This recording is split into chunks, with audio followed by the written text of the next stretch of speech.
Hello student, this is Geeta Prajapati. Welcome to SST classes. आज की video में हम लेकर आए हैं लेसन नंबर 8 हास्यकरण से निपटना। तो इस लेसन के हम क्वेश्चन आंसर को आज डिस्कस करते हैं। So let's start. जैसा कि इससे पहले की वीडियो में हमने देखा था कि हास्यकरण की समझ, हास्यकरण किसे कहते हैं।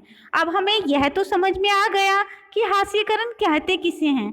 अब हमें यह समझना है कि जो हास्यकरण की समस्या है इससे किस तरह से निपटाया जाए या इस समस्या से किस तरह से उभरा जा सकता है।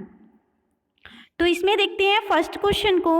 दो ऐसे मौलिक अधिकार बताइए जिनका दलित समुदाय प्रतिष्ठापूर्ण और समतापरक व्यवहार पर जोर देने के लिए इस्तेमाल कर सकते हैं।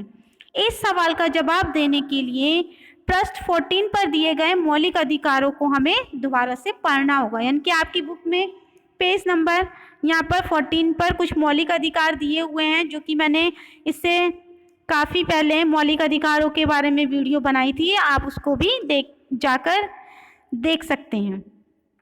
तो दो ऐसे मौलिक अधिकार जिनका दलित समुदाय प्रतिष्ठापूर्ण और समतापरक व्यवहार पर जोर देने के लिए प्रयोग कर सकते हैं, वह है फर्स्ट समानता का अधिकार, यानी कि इसमें सभी को समान अधिकार दिए गए हैं।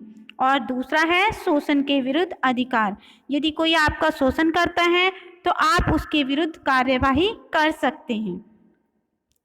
नेक्स्ट क्वेश्चन, रत्नम की कहानी और 1989 के अनुसूचित जाति एवं अनुसूचित जनजाति अत्याचार निवारण अधिनियम के प्रावधानों को दोबारा पढ़िए।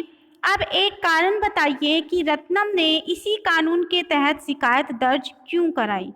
तो इसमें सबसे पहले मैं आपको एक छोटी सी स्टोरी बताना चाहती हूँ कि जो रत्नम की कहानी है वह क्या है। तो यहाँ पर जमकाल गुर गांव में एक बड़े त्योहार की तैयारी में सभी लोग जुटे हुए थे और यहाँ पर हर 5 साल में एक बार स्थानीय देवता की पूजा की जाती है। 5 दिन तक यह त्योहार चलता है और इसमें आसपास के 20 गांव के पुजारी को इकट्ठा करते हैं। और इस कार्यक्रम की शुरुआत में दलित समुदाय का एक व्यक्ति सारे पुजारियों के पैर को धोता है और पैर धोने के बाद जो पानी होता है, यानी कि धोवन का जो पानी होता है, उस पानी से उससे नहाता है। तो गांव में यह काम रत्नम के परिवार के लोग करते थे। पहले उसके दादा ने किया, फिर उसके पिताजी ने किया। तो इस तरह से ये कार्य को क्या करते थे। उन्हें कभी मंदिर में दाखिल होने नहीं दिया जाता था क्योंकि वह दलित परिवार से थे, लेकिन इस रस्म में उनके लिए एक भारी सम्मान के रूप में देखा जाता था। दलित थे लेकिन वैसे मंदिर में नहीं घुसने दिया जाता था, लेकिन जब यह रिवाज होता था, रस्म निभाई जाती थी, तो बहुत ही सम्मान के रूप में उन्हें देखा जाता था। इस बार रत्नम की बारी थी और रत्नम 20 साल का था। उसने कॉलेज से इंजीनियरिंग की पढ़ाई की थी और उसने इस रस्म को निभाने से मना कर दिया। उसने कहा कि वह इस संस्कार में विश्वास नहीं करता है। उसके पुरखों को दलित होने के कारण ऐसा करने के लिए मजबूर किया जाता था, लेकिन रत्नम ने यह रस्म निभाने से इनकार कर दिया और उसने कहा कि गांव की जो ताकतवर जातियां हैं, वह उसे इस कार्य के लिए मजबूर कर रही हैं, लेकिन वह अपने समुदाय के कई परिवारों से भी खफा था। ऊंची जातियों के लोगों को यह देखकर हैरानी हुई कि कच्ची उम्र का नौजवान उनके हुक्म मानने से इनकार कर रहा है। उनको लगता था कि रत्नम की पढ़ाई लिखाई ने उसे बिगाड़ दिया है। अब वह खुद को उनके बराबर मानने लगा है कि रत्नम सोचने लगा है कि वह भी ऊंची जाति वाला हो गया है।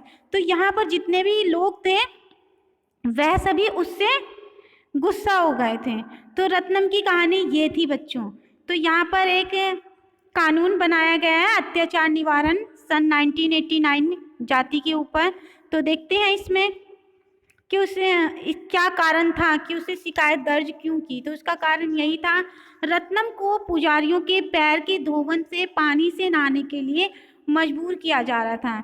जबकि आज के समाज में हमारे लिए इतने मौलिक अधिकार बने हुए हैं, कानून बने हुए हैं, कोई भी हमें मजबूर नहीं कर सकता है।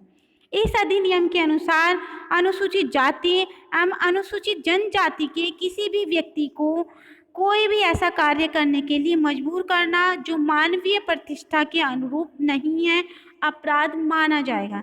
यानी कि हम किसी भी व्यक्ति को इस तरह के कार्य करने के लिए मजबूर नहीं कर सकते हैं। रत्नम ने इसीलिए इस अधिनियम के अंतर्गत शिकायत दर्ज कराई। नेक्स्ट क्वेश्चन को देखते हैं। सीके जानू और अन्य आदिवासी कार्यकर्ताओं को ऐसा क्यों लगता था कि आदिवासी भी अपने परंपरागत संसाधनों के छीने जाने के खिलाफ 1989 के इस कानून का इस्तेमाल कर सकते हैं, और इस कानून के प्रावधानों में ऐसा क्या खास है जो उसकी मान्यता को पुष्ट करता है? तो उत्तर को देखते हैं। सीके जानू और अन्य आदिवासी कार्यकर्ताओं की सोच का कारण। फर्स्ट रीजन, 1989 के कानून का एक प्रावधान यह भी है कि अनुसूचित जाति और अनुसूचित जनजाति के किसी भी व्यक्ति के नाम पर आवंटित की गई या उनके स्वामित्व वाली जमीन पर कोई व्यक्ति कब्जा करता है या खेती करता है या उसकी जमीन को अपने नाम पर स्थानांतरित करवा लेता है तो उसे सजा दी जाएगी।